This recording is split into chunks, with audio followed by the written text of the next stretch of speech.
Hi, Mr. Cole. I see you've stolen a door from Savannah. I did steal a door from Savannah. Let me crawl out here real quick.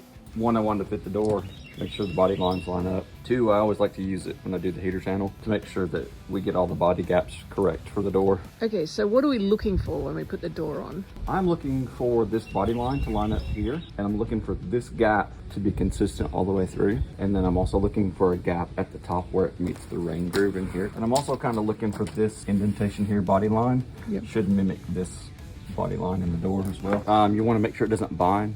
You want to make sure it opens and closes just like it does. This body line is what you're looking for. And this gap between the top and the bottom, you want it to be nice and consistent all the way through. And then you also don't want it twisted. You don't want the bottom sticking out or the top sticking out. And I can hold this one and everything is pretty well in line. Okay, so the doors can be adjusted slightly on the hinges. Yes, they can be. If you look, this gap is nice and even through here. It means it's not gonna rub.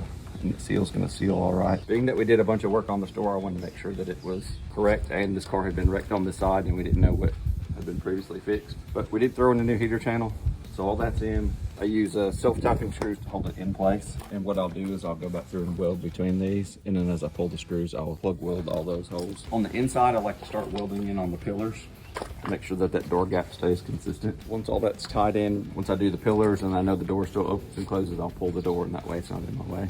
We don't risk damage it any further. This is just in the first round of body work anyway, but I don't want to create any extra work. Savannah works hard enough without. I'm a little scared of her. She's scary.